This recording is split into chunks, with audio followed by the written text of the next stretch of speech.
Welcome back to Behind the Print podcast, where we feature industry leaders and uncover the creative minds and their businesses within the world of professional printing. Our mission is to provide you with inspiring, actionable resources that elevate your business projects and accelerate your journey to excellence in profit and in print. Joining me here today is ConTextos Chicago Media and Communication Specialist, Killian Harris. Welcome to the podcast. Hello, it's good to be here. Oh, thank you for joining us. If you're ready, let's just dive right into it. Sound good? Let's do it. So tell me a little bit about yourself and what you do. Yeah, so as we stated, I'm Killian. I work with ConTextos. That is a nonprofit in Chicago and El Salvador. And what we do is we focus on we do healing centered programming to really help people tell their stories and use storytelling as a vehicle to really look at trauma, to look at just community healing and communal practice of restorative storytelling. I'm curious, where did the name ConTextos come from? Okay, so it's kind of a double entendre. So contextos is rooted in Spanish, and so it's contextos with text, because that's how we do our work. But it's also contextos of it's really important to understand the context of the people that we work with, the communities that we serve, and context really gives you the information that you need to be able to walk alongside someone. So when you know where someone's coming from, it really just empowers you to be able to go on a healing journey with them. Can you tell me about the services that ConTextos provides? Absolutely. So we do a number of things, but our main bread and butter is what we call Author Circle.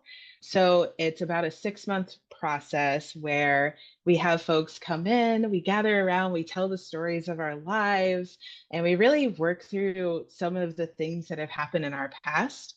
And from those conversations, folks end up picking a story that they want to tell in an illustrated memoir format, and we help them write through that, figure out how do you want to write, how do you want to illustrate this through collage.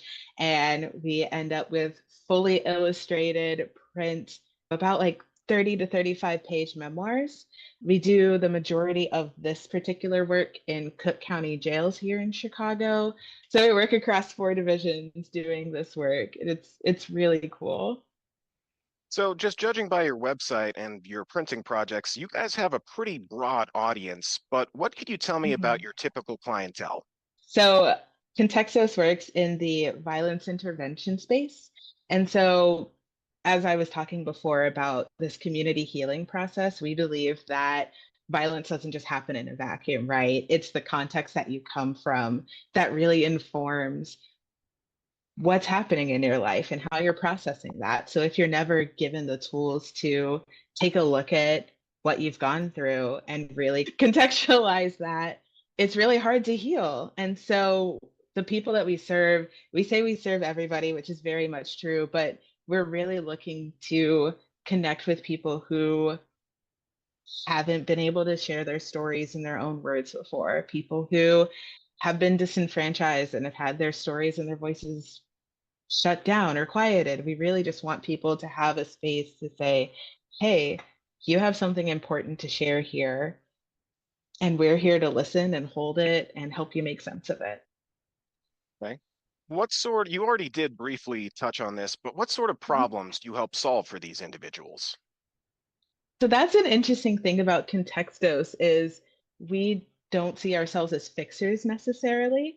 We see ourselves as a phrase that we've used is second responders, where we come in with like a blanket and a water bottle, like, hey, you've gone through some things, you're processing these things. We're here to sit with you, we're here to listen. And really, I see our work as being those people who maybe for the first time in this person's life have asked, hey, what happened here? How did that feel? So rather than coming in to fix the problem, we're here to just hold space and hold people as they're going through their journey and as they're navigating the things that they want to heal from, the things that they didn't realize they needed to heal from. That's who we are, is we hold space. Second responders, that was very nicely put. So, can you go into a little bit more detail about how you go about solving these problems? Well, I guess solve isn't really the right word, but I guess walk them through it. Yeah, so we do a lot of different things, but it's really about this trust building piece. It's about coming into the space and understanding maybe this is someone's first time writing. Maybe someone hasn't been asked questions about who they are and like what their situation is. So we try to meet people where they are by asking questions. And one of the things that we do in every session is a greeting.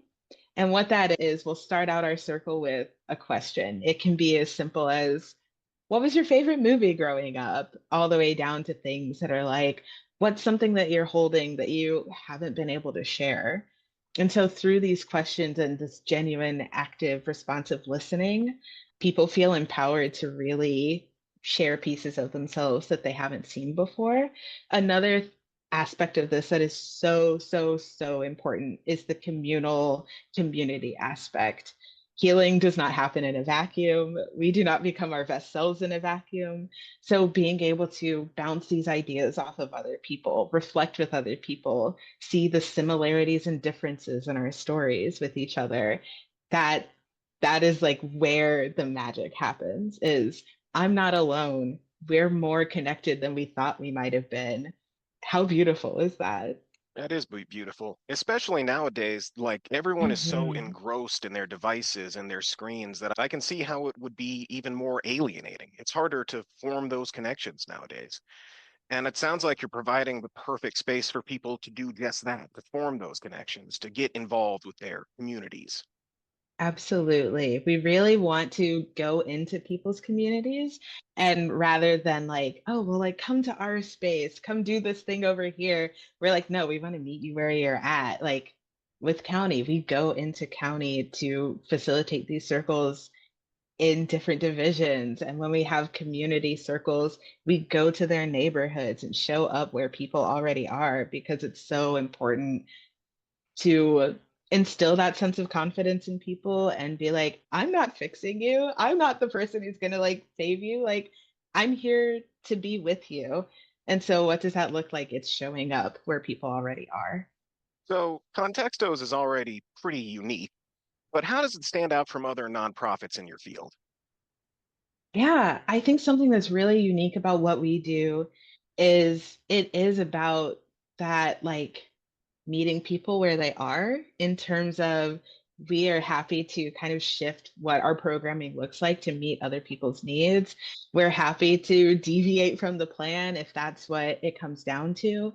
And really, our facilitators, who are the folks that are making these curriculum plans and going in and facilitating these conversations, they're happy to pivot on a moment's notice because they understand what this is like. They've lived in these communities, they've worked with these communities, they are from these communities that we're partnering with and doing life with, which I think is amazing. I also think what's unique about us as a writing nonprofit is we want our authors to talk in their own voice.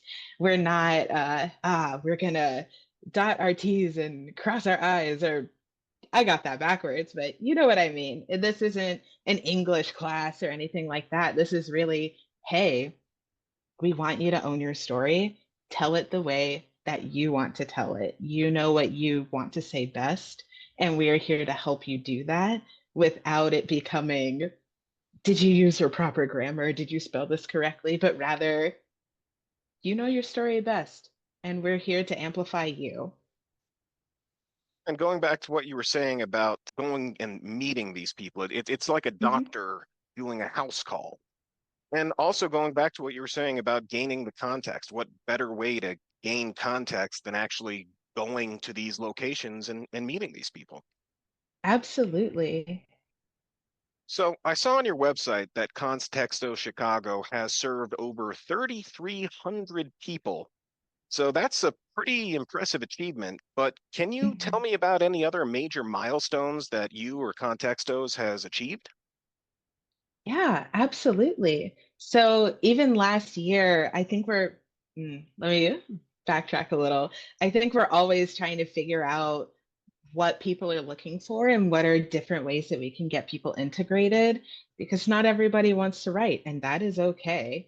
So last year, all the way up until I think June or July of this year, we had a lot of youth programming where we saw so many 18 to 24-year-olds would come in and do open mics, meet people in their community, and we really just created a hub for young people to have a space to be, to connect with their peers, to get that mentorship from our community advocates who really understand what resources are available in the community, are happy to mentor folks, are happy to connect with our mental health consultant. So, really, just becoming that hub for youth to be and exist and know I have a safe space that I can go to with adults who love and care about me and want to see me succeed. It was just so wonderful having them in our space. I think we're also really looking at what can programming be that isn't writing.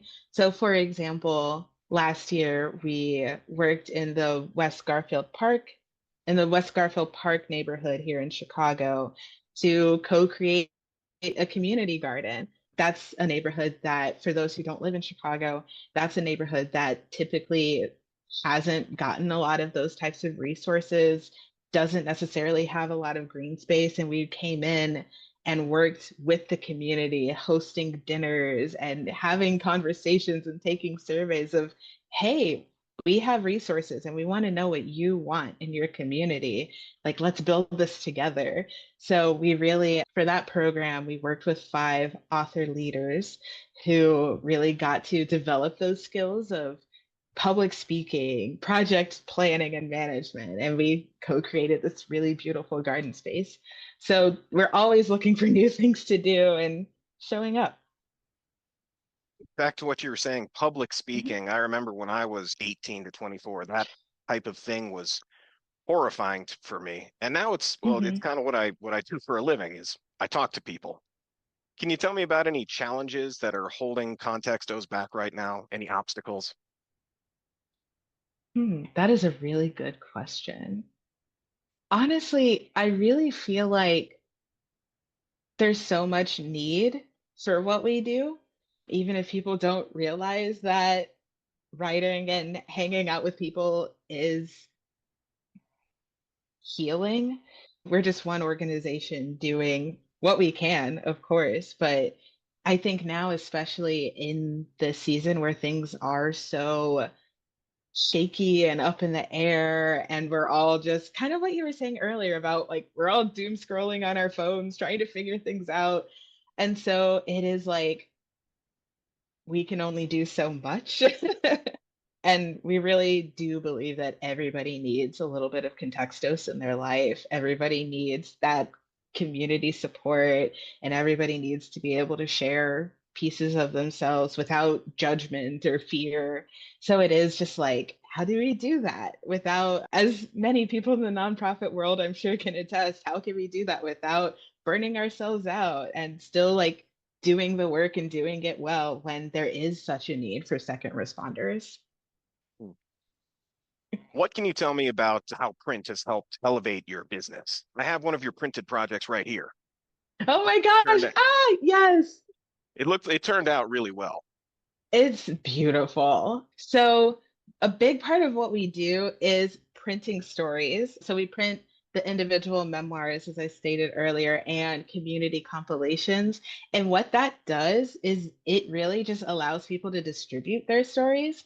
So, we put our stories online for people to read. We print off copies for our authors to give out to folks, and it really just amplifies that storytelling that we're talking about.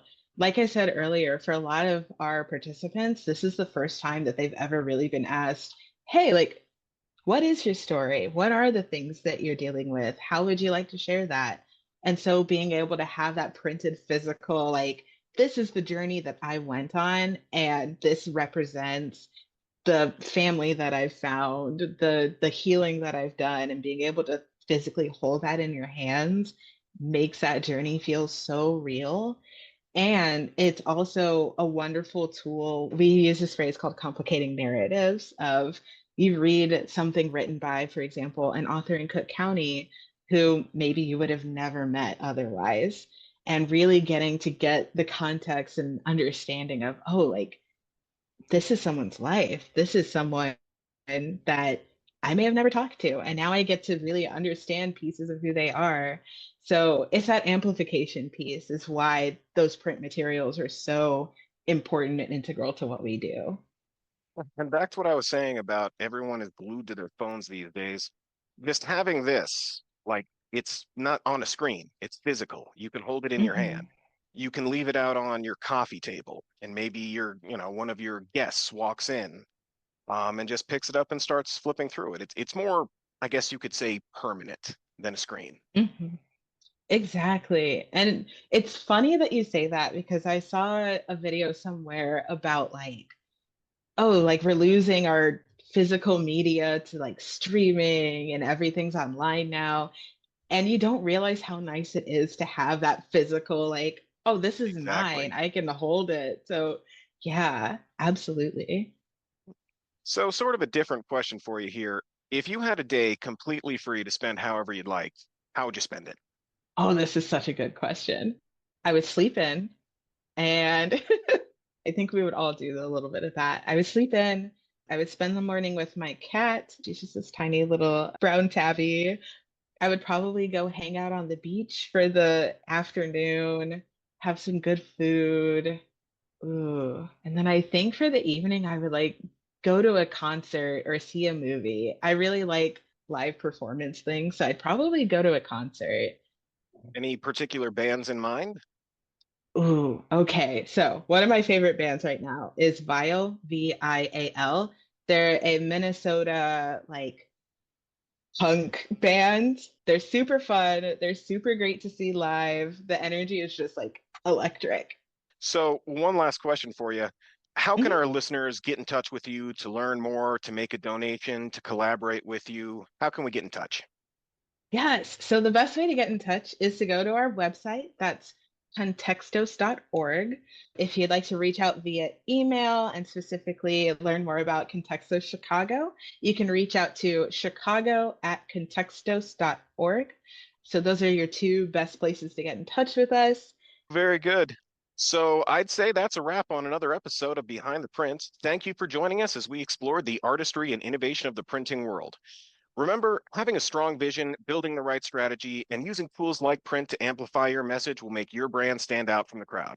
If you enjoyed today's episode, be sure to get your sample pack today from PrintingCenterUSA.com and share it with your fellow business enthusiasts. Until next time, keep those creative sparks flying, and remember, there's always more to discover behind the print.